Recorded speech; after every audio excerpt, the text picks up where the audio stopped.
Penguin Random House Audio presents The 100-Year House by Rebecca Makkai. Read for you by Jen Tullock.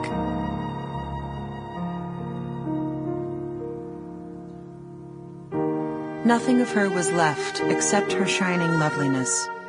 Ovid's Metamorphoses, The Transformation of Daphne. Part 1, 1999. Chapter 1. For a ghost story, the tale of Violet Devohr was vague and underwhelming. She had lived, she was unhappy, and she died by her own hand somewhere in that vast house. If the house hadn't been a mansion, if the death hadn't been a suicide, if Violet Devohr's dark, refined beauty hadn't smoldered down from that massive oil portrait, it wouldn't have been a ghost story at all. Beauty and wealth, it seems, get you as far in the afterlife as they do here on Earth. We can't all afford to be ghosts. In April, as they repainted the kitchen of the coach house, Zee told Doug more than she ever had about her years in the big house.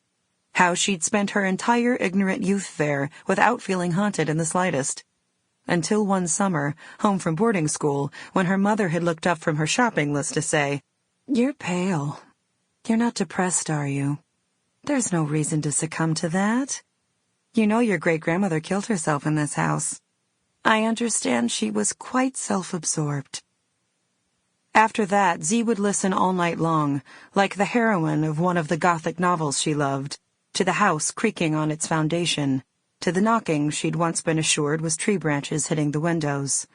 Doug said, "I can't imagine you superstitious." People change. They were painting pale blue over the chipped yellow. They'd pulled the appliances from the wall, covered the floor in plastic. There was a defunct light switch, and there was a place near the refrigerator where the wall had been patched with a big square board years earlier. Both were thick with previous layers of paint, so Doug just painted right on top. He said, "You realize we're making the room smaller. Every layer just shrinks the room." His hair was splattered with blue. It was one of the moments when Zee remembered to be happy. Looking at him, considering what she had. A job and a house and a broad-shouldered man. A glass of white wine in her left hand. It was a borrowed house, but that was fine. When Zee and Doug first moved back to town 2 years ago, they'd found a cramped and mildewed apartment above a gourmet deli. On 3 separate occasions, Zee had received a mild electric shock when she plugged in her hairdryer. And then her mother offered them the coach house last summer, and Zee surprised herself by accepting. She'd only agreed to return home because she was well beyond her irrational phase. She could measure her adulthood against the child she'd been when she lived here last.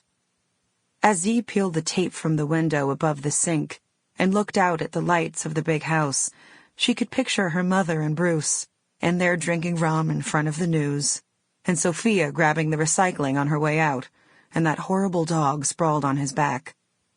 15 years earlier, she'd have looked at those windows and imagined Violet Devohr jostling the curtains with a century of pent-up energy.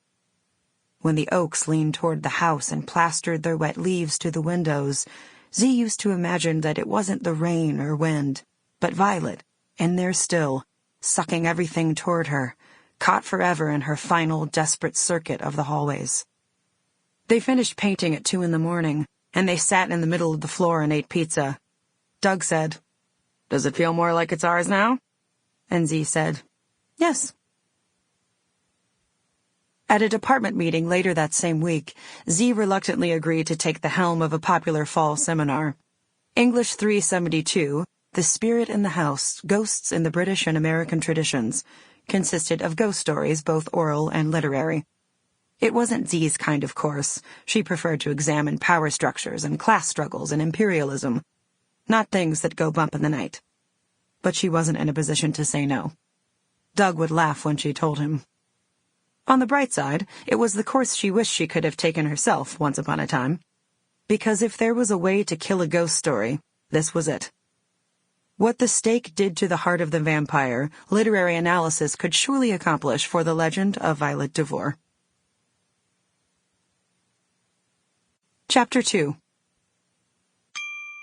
Sample complete. Ready to continue?